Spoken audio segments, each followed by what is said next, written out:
Greetings, boss. How may I be of assistance today? I'm sure you've heard about what happened at the Opera House. Someone got turned into water right in front of us. Yeah, I've heard. With something that dramatic, I'm sure journalists will milk it for all it's worth. And it'll be all the talk for the next several weeks. It also reminded me, on the day that the incident happened with my father, it was raining outside, and we found some clothes left at the scene. After my partner here put the dots together for me, I feel like we should try to reopen his case. Can you do me a favor and try to recall what happened that night? Let me think. Mr. Callus was feeling pretty upbeat that day. So he was drinking and bantering away with us at the table. After that, he told us that he wanted to go get some fresh air. So we let him go without thinking much of it. Who knew that we would hear 2 gunshots ring out right after?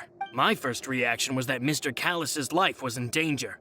So I grabbed my holster and made a mad dash toward the scene. But when I got there, it was already too late. Mr. Callus was standing over a dead body with a gun in his hands.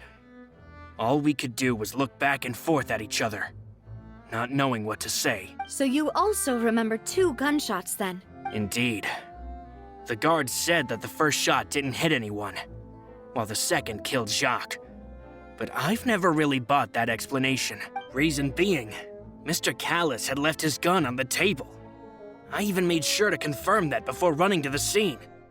But according to the guards, that doesn't mean he couldn't have had other guns on his person. About the clothes left at the scene that you mentioned, do you think there was a third person there who was turned into water? At least from our perspective, my father had no reason to kill, so he would also have no reason to bring an extra gun with him.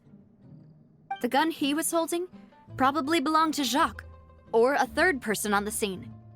Yeah, that makes a lot of sense. So you're saying Mr. Callus ended up with the gun because he seized it from one of the other guys? But hold on.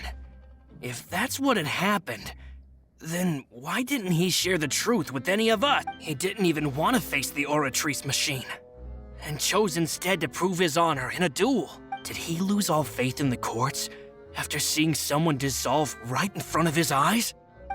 About that, Malus told me a thing or two, so I think I can understand why he committed to the duel. I'll tell you everything once the whole truth has been revealed. I understand. Then I'll leave Mr. Callus's honor in your hands, boss. And if I may just say one more thing. The whole Callus the Unfaithful epithet has been a thorn in my side since the day it was invented. Many people have laughed at me for still calling him Mr. Callus, even after so many years have passed. But it was Mr. Callus's trust that allowed me to rise through the ranks of Spina di Rosula and live the life I lead today. No matter what others might say, he'll always be the man I respect the most. And he'll always be my boss. Don't worry. I will definitely find the truth.